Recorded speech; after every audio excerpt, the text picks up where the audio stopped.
En Bielorrusia aumenta la tensión política y social en contra de la reelección de Alexander Lukashenko el domingo pasado. Este día, desde Lituania, la ex candidata presidencial opositora Svetlana Tikhanovskaya llamó a realizar manifestaciones pacíficas durante el fin de semana mientras se multiplican las huelgas en fábricas del país, como una señal de la creciente revuelta en contra del régimen de Lukashenko, que ha ordenado reprimir las movilizaciones de los últimos días, con más de 6,000 detenidos y unos 200 heridos. Vamos a hablar de lo que pasa en este país europeo, pues que, digamos, en México últimamente no ha sido realmente motivo de atención, pero están pasando cosas que vale la pena comentar, y le agradezco mucho a Beata Wojna, la profesora de Relaciones Internacionales del TEC de Monterrey y ex embajadora de Polonia en México, que me acompaña esta mañana por la línea telefónica. Hola Beata, ¿cómo estás? Hola, ¿qué tal? Buenos días, Pascal. Un gusto saludarte a ti y a tu audiencia. Bueno, ¿cómo ves la evolución de las cosas en Bielorrusia? Lukashenko ganó oficialmente con 80%, pero manifestaciones como estas no se habían visto en su tiempo como líder de este país. Mira, pues la verdad es que sí, se puede decir que Bielorrusia en ese contexto nos está sorprendiendo a todos porque Lukashenko es el presidente de este país desde el año 1994, o sea, 26 años, y esa es la sexta elección que gana. Ahora bien, el fraude electoral es tan evidente y el descontento de la sociedad es tan grande que durante esos últimos 5 días que han pasado después, desde las elecciones, hemos visto una gran movilización social, muchas manifestaciones a las que justamente pues ayer, hoy se suman muchas fábricas, 26 fábricas que están en huelga, y eso pues realmente pues transforma bastante el contexto político de este país. Ahora bien, no, la situación es súper difícil en general, ¿no? O sea, hacer que desaparezca o cambie el poder en un país gobernado durante 26 años por un jefe autoritario y además teniendo a Rusia como aliado, pues no es una cosa fácil. Se dice con frecuencia que esta es la última dictadura en Europa. ¿Es correcto este calificativo? Bueno, sí es la dictadura que permaneció, se puede decir, en los tiempos, incluso cuando todos los países estaban abrazando la democracia, y sigue existiendo hasta hoy en día. Ahora bien, pues no cabe duda que hay también otros regímenes autoritarios que han aparecido, que es Rusia al lado, que en su momento también era un país que estaba abrazando, intentando ir por ese camino democrático. Ahora bien, el tema de Lukashenko, el fenómeno de Lukashenko es, yo diría, muy, muy interesante, muy curioso, porque mantenerse en el poder durante tantos años, pues obviamente por una parte hay que usar fuerza, y sobre todo en los últimos años se ha manifestado eso, pero por otra parte no hay que pues obviar que durante pues cierto tiempo Lukashenko tuvo un gran apoyo de la sociedad.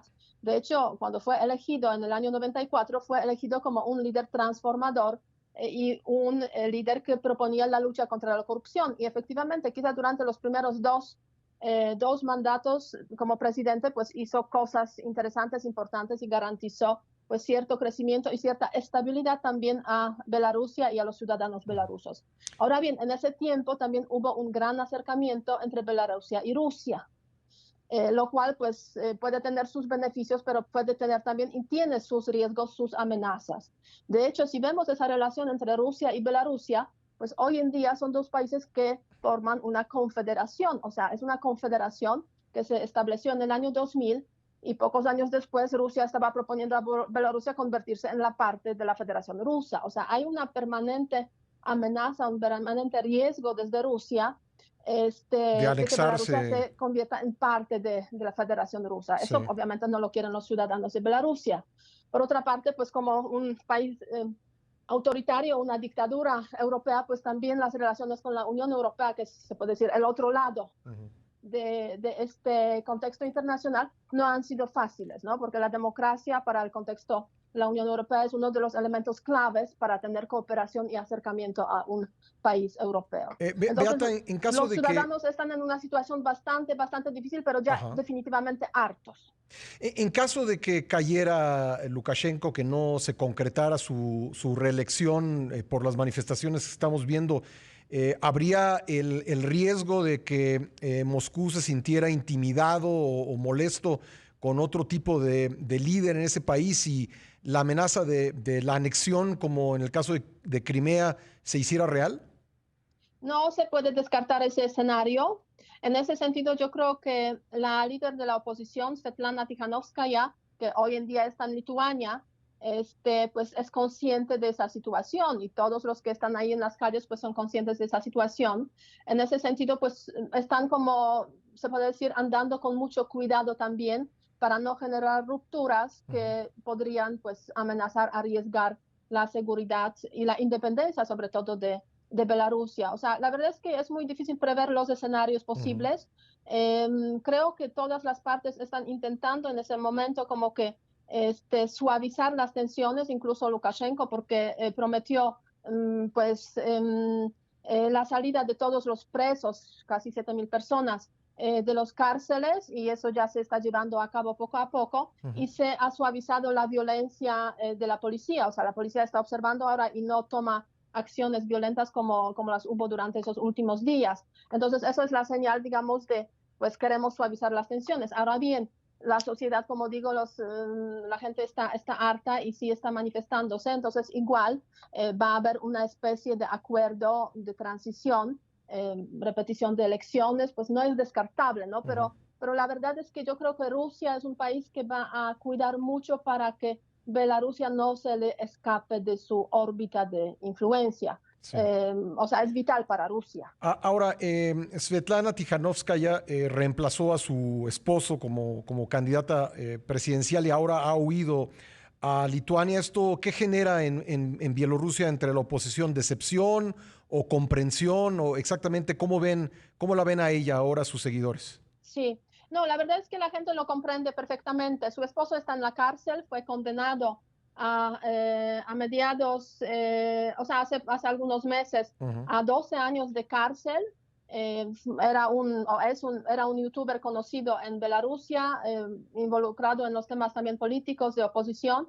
Entonces no tuvo esa opción de presentarse a las elecciones porque está en la cárcel.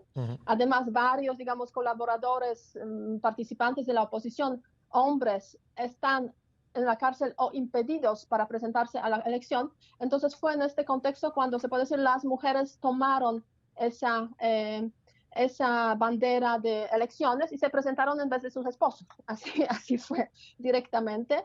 Svetlana dijo que lo hace por amor a su esposo, Sí. porque no puede ser que vivan así en un país que está tan atrasado en los temas políticos y no está como cambiando, modernizándose. Y en ese sentido, el hecho de que ella se fuera a Lituania se entiende muy bien con sus hijos, porque la verdad es que el riesgo de que la encarcelen pues Es real. era muy elevado. Y es la cabeza de la oposición hoy en día. Sí. De hecho, llama la atención que en los últimos días ha habido cadenas de mujeres, es decir, las mujeres han tomado un papel muy relevante en la oposición en Bielorrusia en los últimos días.